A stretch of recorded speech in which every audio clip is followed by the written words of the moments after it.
Thanks. Obviously a huge Halloween weekend for us, so Halloween was very happy. It was a happy Halloween. Had a huge match Friday evening against Illinois State. We were in a heated battle, tied with them for third place. I'm actually looking at the conference standings, and conference standings are an absolute mess right now, so that was a huge win. Our freshmen did a nice job stepping up. They continue to do a really good job. Bree Weber, I think, struggled a little bit on the weekend with offense, but she's just passing nails for us right now. Piper Thomas has just been solid all year. She had a great match against Illinois State and Indiana State. Lindsay Schultz came alive.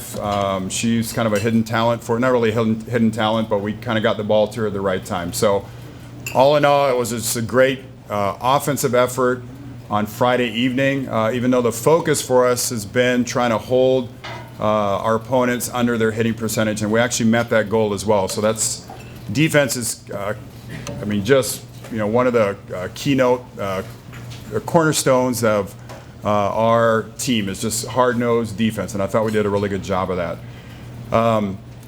The other nice thing is that Illinois State does have a lot of firepower, so we lost at their place. I don't think we really played all that well a few weeks ago at their place, so that was really nice to make that change and that turnaround. So Saturday night, Indiana State, we lost at their place in 5. It was just really, really close matches.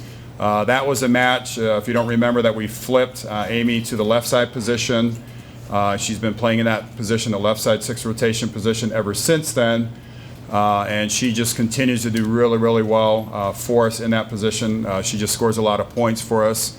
And so that was a very nice turnaround to be able to sweep Indiana State here at our place and put us in a position where we, again, are battling. Right now, Wichita State, I think, is a front runner, but we're battling for the 2nd through the 6th seed of the conference tournament. So Amy Held just continues to do really good. Like I mentioned, she had another double-double. I think she might be actually leading the conference in double-double. So she continues to really help us in that position. This upcoming week doesn't get any easier. We're at Wichita State, Missouri State, which arguably is probably the hardest road swing. Wichita State obviously is leading the pack right now. They have 1 loss. And so they're separating themselves a little bit. We're hopeful, obviously, we can continue to put ourselves in a position to potentially get that regular season championship. However, we're going to need some help with some other teams. So we're in the stretch run right now, and our kids are playing hard. They're playing well. And so we're looking forward to another pretty tough weekend. Missouri State, they are right in the middle of that mix as well. They have some very good, talented kids. They always play very, very hard-nosed type volleyball at their place. So it'll be a tough road swing, but we've got a good few days of practice here, and that's a really nice thing about our schedule right now is we've got a few days to kind of get ourselves better, get ourselves prepared for 2 really good teams this weekend. As I mentioned, the conference battle is just that. We've got 1, 2, 3. I'm looking at 6 teams that separate themselves by about 2 or 3 games and sets each. So every match will be very important as we kind of lead into the last couple of weekends. With that said, are there any questions? Just looking at how the offense has been, what have you thought about how Heather Hook kind of continues to improve in the ball distribution that you're getting offensively through her? Yeah, Heather, I work with the setters. Heather's been an ongoing project, obviously, this season coming in an inexperienced role. And so she's, our quarterback. And so she carries a really, really heavy load. She just has to be able to distribute the ball evenly, I think, for us to be able to have success. So, we're not a team that's going to rely on 1 or 2 hitters to just carry the load for us. So, you're going to see balanced offense. You're going to see balanced distribution, and I thought we did that, or Heather did that this weekend. We will need that for the upcoming weekend, as Missouri State and Wichita do have a lot of firepower. Both are very strong at the net. They have a big net presence, so her ability to get that ball to the right hitter at the right time is going to be important as well this weekend. Is there something different about Missouri State and Wichita State than when you played them last? Yeah, Wichita State's running a 6-2 now. We played them.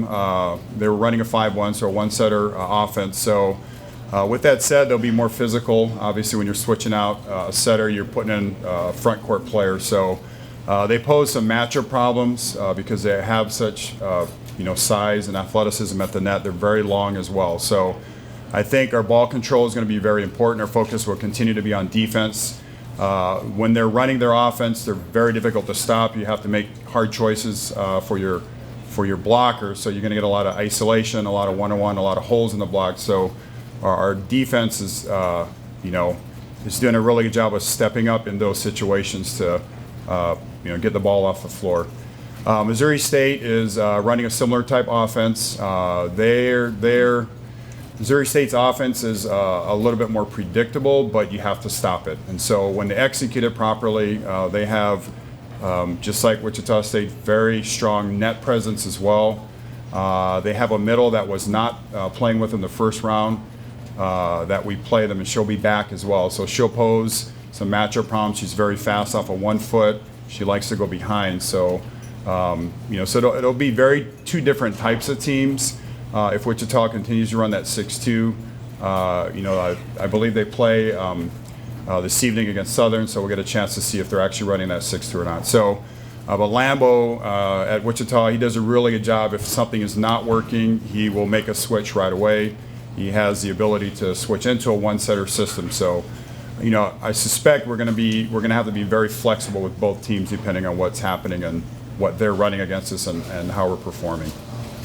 Any other questions? After losing at Illinois State 3-0 and at Indiana State, what does it say about the progress of this team beating those two teams a second time around and really pretty handily, 3-0 and 3-1? Yeah, I mean, like I mentioned, we made a significant switch in the lineup when we put Amy in the left side position. So Amy's been a libero back row player for us for most of the season, one of the top defenders, I believe, in for sure in the conference, potentially in the country. So to be able to take a defensive player, put her in a hitting role, is a significant change. And probably the biggest change to that was we didn't have any opportunity to practice it. So we just made the flip. We thought we needed it. Bobby made the switch, and it's actually been very helpful. So we've had now weeks to get us more prepared, to get Amy better prepared in that role. Kendall now is playing a libero role. So just being able to train and get them more comfortable with that role allows you obviously to execute and play a lot better. So,